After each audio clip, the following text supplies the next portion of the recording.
Okay, so now we have a new technique to talk about, and that's the notion of parallel arrays. And really, this is easy because once you write a program with one array and like the plumbing is in place, so to speak, then it's very easy to add a second or third or fourth or fifth related array to that program, and you'll see what I'm talking about. So let's imagine, for example, that getting back to the gelato example with the flavors, let's say we want to also keep track of the number of calories per serving. And so if you can imagine, like not even thinking about programming for a minute, but just like imagine an Excel spreadsheet or something where we have the salted caramel in like the flavor column. Salted caramel has 450 calories per serving.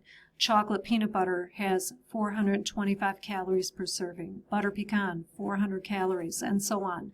So in our minds, we see data presented like this, and we know that this, that these are related data items, that this column goes with this column, and specifically this row, salted caramel is in the first row, and its calories are in the first row. So it's related data, but the data is lined up. If I were to shuffle the calories, for example, then none of it would make sense. None of them would be with their respective calories. So that's how parallel arrays are in our program. But here's the catch. Here, I'll go show you the code. You, the programmer, have got to keep track of, especially like when you're populating those arrays.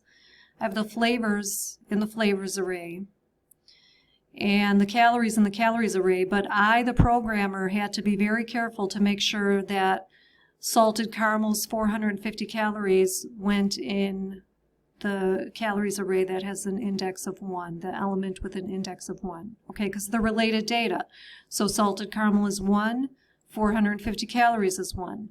Chocolate peanut butter is 2. Chocolate peanut butter has 425 calories. Its index is 2. So you have to keep track of it because Small Basic isn't going to know if you put the wrong thing in the wrong spot. It doesn't know the first thing about gelato or calories. These are just, it's just raw data to the program. So you just have to be conscious of what you're doing when you're populating your arrays and don't mix up your data.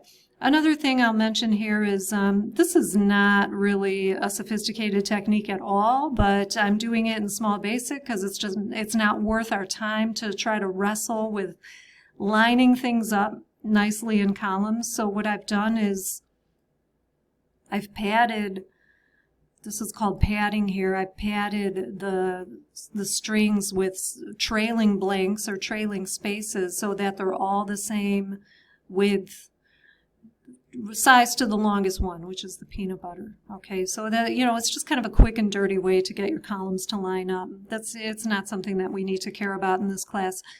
Okay, and then, so our arrays are populated. So as I said before, it's very easy if you have a program that uses an array and the plumbing, and by that I mean the loop, is already in place. It's really easy to just add another array, populate it, and throw it into the loop like I've done here. Let me run this and we'll look at the output here. Okay, so there it is.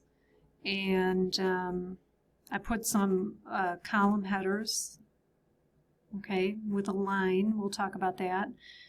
And then I do have a little bit of, I put a couple of tabs in between so it's not like squished right up against, the one column is not squished up against the other column. So here are my column headers. I just, hard-coded a lot of spaces. I eyeballed it. This is not something that we need to be too concerned about. I put a long line there. And then I isolated a tab. I think we've used this technique before. If you use the text object getCharacter method, provided a value of 9, which is the ASCII code for the tab. And I just put that into a variable, so then I just plug the tab in when I'm formatting my output. Okay, so I have a hard-coded loop here. Index loop counter is I. I'll leave that. What I would like to do is go back to my better technique. Instead of hard-coding a 10 there, I'm going to do array get item count, and then now here I can take my pick. I have 2 arrays in the program. They both have 10 elements. That's the nature of parallel arrays. Every data item in one array has a corresponding item in the other array. So they're always going to be the same number of elements if you have true parallel arrays.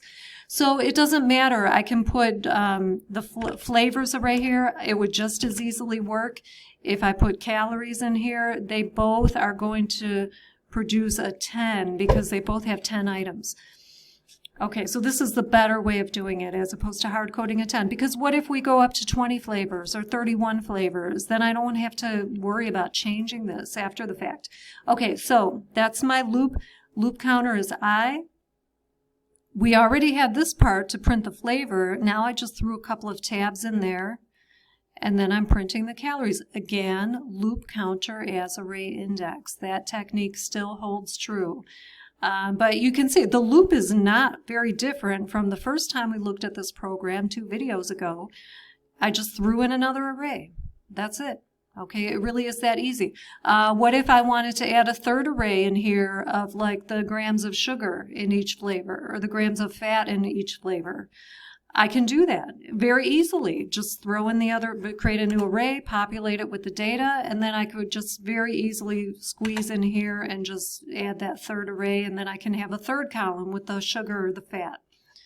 So as I said, once you have the one in place, it's very easy to expand on that program and add more data with parallel arrays.